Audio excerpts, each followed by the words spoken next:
Ivanka Trump, distancing herself from her father's trial for fraud, accuses Letitia James of an unconstitutional end run seeking to avoid a courtroom appearance. The former president's eldest daughter alleges prosecutorial error. The motion by a one-time senior advisor to President Trump, his daughter, Ivanka, to challenge a subpoena issued by the New York Attorney General, Letitia James, suggests that the Trumps are closing ranks against efforts to dismantle their family business. Ms.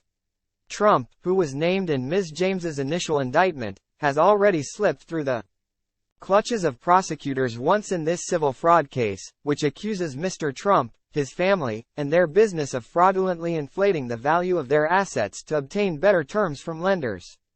An appeals court ruled in June that the claims against Ms. Trump were barred by statutes of limitation.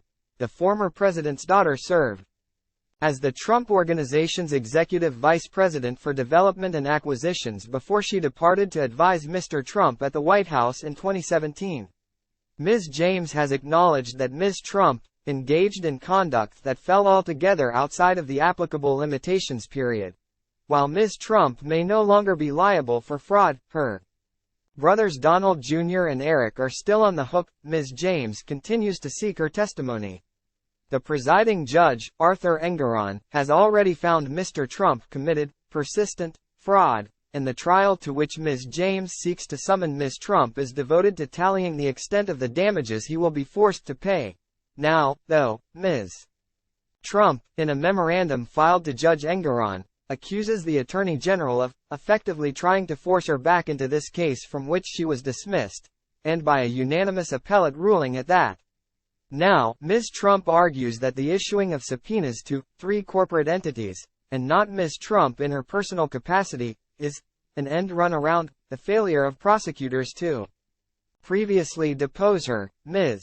Trump, whose husband, Jared Kushner, also served as a senior advisor to Mr. Trump, argues that her subpoena was not properly served, and that Ms. James is using Ms. Trump's business entities as proxies to compel her testimony. Ms. Trump notes that she is a non-party to the case, who does not reside and has not resided in New York for almost 7 years. Ms. Trump and her family never returned to New York after the end of the Trump administration, joining the greater Trump family's exodus to Florida. She and Mr. Kushner bought a lot on Miami's Indian Creek Island for about $32 million and are building a family estate, according to the Wall Street Journal.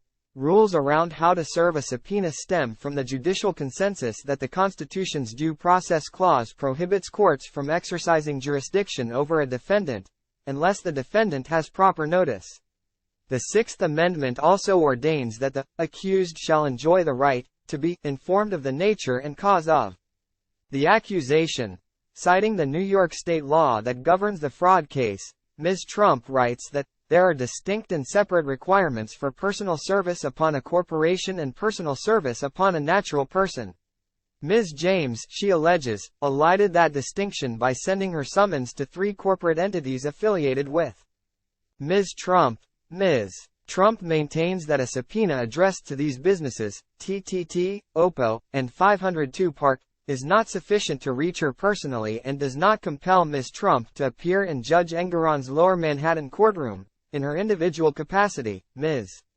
Trump and Mr. Kushner have both indicated that they will not be directly involved in Mr. Trump's current presidential run, and Ms. Trump's desire to keep her distance appears to be reflected in her suggestion here that her attorneys have already communicated to Ms. James that defendant Eric Trump can testify on her behalf.